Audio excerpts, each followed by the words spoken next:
Hey there, it's CreativeSarah. We are going to use the new transfer Make Your Own Waves. It is so fun.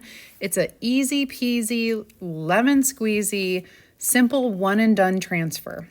I went ahead and just kind of sanded off this white palette sign so that I could do some painting. I sanded a lot of it, and I'm just going to mix a little bit of chalk paste with water and then go ahead and make this beautiful ombre background that is perfect color for the ocean and the sky.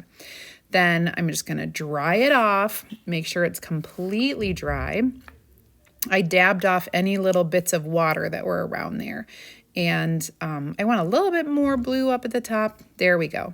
So now I'm going to go ahead, get this completely dry. Oh, I'm so excited. I cannot wait to put the lake life and all of the oceany, watery signs all over my house, because one of my very favorite things to do is go to the beach or to the lake and just have fun on the water. So here we go. I'm going to go ahead and fuzz it, lay it down, make sure it's pressed on, get my black chalk paste, and I am going to chalk these words and the cute little waves at the bottom. And of course, I'm going to embellish at the end. All right, so we're going to just go ahead and dry these words and get to embellishing.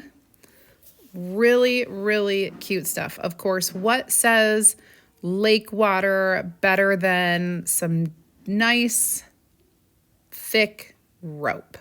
I think this is going to be the best embellishment ever. All right, you guys, follow my page for more ideas and inspiration. Thanks for watching.